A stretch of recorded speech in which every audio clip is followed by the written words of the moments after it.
خصائص الموجات الصوتية، يعني عندي ايه اللي بيميز الصوت؟ اول حاجة نتكلم عنها درجة الصوت.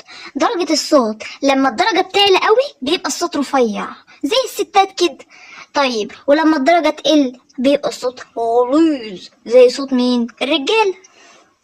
خد بالك الاستك هنا معايا قصير، زي ما الستات قصيرة الأحبال بتاعتها قصيرة، فهنلاقيها بتتحرك بسهولة وبسرعة جدا. خد بالك معايا كده، في اخر حته هتلاقيها بتتحرك بسرعه جدا وبتتحرك كتير، يبقى التردد بتاعه التردد عالي، فعشان كده صوتها رفيع.